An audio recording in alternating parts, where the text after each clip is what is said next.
I almost feel like half of my videos start with someone almost sounding like they're getting ready to tell a bar joke. I don't know why. It's like, the other day I was talking to my dead uncle. It's kind of a weird way to start a conversation, huh? Yet there it is, the life of a psychic medium. So the other day, as I was getting ready to talk to my birth guide, Bernadette, one of my transitioned loved ones came through. And it was my grandmother. I adore her. She was always so funny and told the best jokes and stories. I do think I get my storytelling from her. So thank you, Grandma Helen. She used to tell us stories when we were a child. One was Giuseppe the Barber. And I would always ask her, please tell that one again. I love that one. It didn't matter how many times she told the story. It went something like this. Giuseppe the Barber, he's quick as a flash. He's got the big of the black mustache. And she did all the voices, you know. She played all the characters. And it went on. And I never got tired of it. These beautiful little memories that we have, that we store in our backpacks of life. There's nothing wrong with them. I love the memories of chasing the fireflies on the East Coast, again at my grandparents' house, my Grumpy and my Helen. We would get our jars and we would chase the fireflies and put them in our jars with little holes on top. And then we would take them in our room and go to sleep with them at night.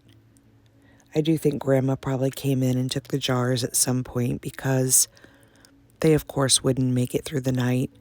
And I don't think she wanted us to wake up and find dead bugs. I'm not sure if she released them or not, but I suspect she probably did because she was always a tender heart. But in conversing with her, I was talking about numbers. Variables and numbers have been a theme here lately as we've talked about seeing patterns of numbers, seeing variables, seeing geometric figures and shapes. I can remember a very, very vivid memory of a small child. Probably I was around 5 or 6. I always loved to nap.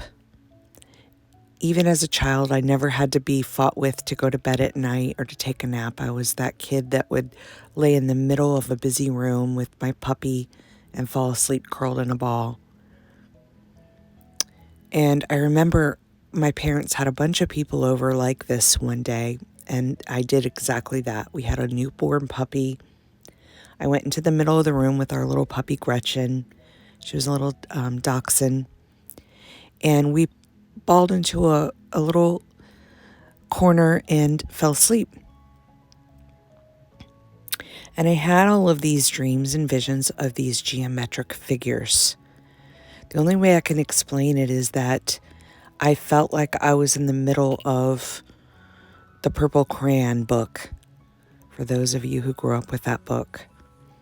And each step I made in the dream was a new geometric figure. All of them very colorful, very vivid, and they were moving and they were vibrating and they were shaking. And I woke up and I ran to my dad and I said, Dad, I had the best dream.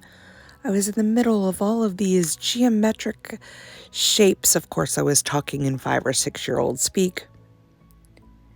And my dad just stood there with wonder, watching and listening to me, because one of the many gifts from my parents, although there were some very troubling things in my upbringing, there were some beautiful ones as well, as there often are, a blend.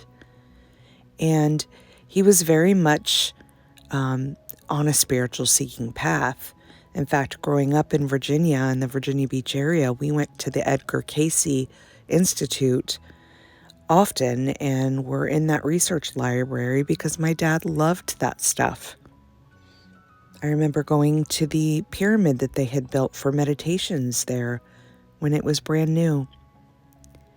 And he just looked at me and he was fascinated, and he said something to the effect of, I remember reading this in one of the Casey books, that everything is a geometric pattern. Everything is a mathematical equation. And this is true. All things are numeric. All things are geometric. All things are movement. Movement is energy. Energy is atomic. Energy is molecular. It is definable in numerics. And yet, it's ever shifting. So how is that so that a number can be a number and then a number can be its transverse? These are the things we've never been able to understand, even the scientists. There's so much we don't know, which is why it's important to be comfortable with the I don't know mind. The psychic and the mediumship and all of these really cool pieces that come into this, I've said it before, they're gorgeous gifts and I love them. I cherish my talks with my birth guide Bernadette and my deceased and transition loved ones on the other side. I love doing my one-on-one work with people who are coming forward, wanting to connect with someone who's apparently transitioned. But what is it that's tapping into that? I speak about this often. It is this connected consciousness. It's not this Kelly. It is the thing that seems to be moving and shaping and shifting and forming these geometric figures and mathematical formulations and frequency updates that are hitting and pinging and bouncing across the walls and the universes and the multi-universes, none of which are me. Define none of it and enjoy all of it. Speak to the dead ones. Ride the unicorns. Enjoy all of it.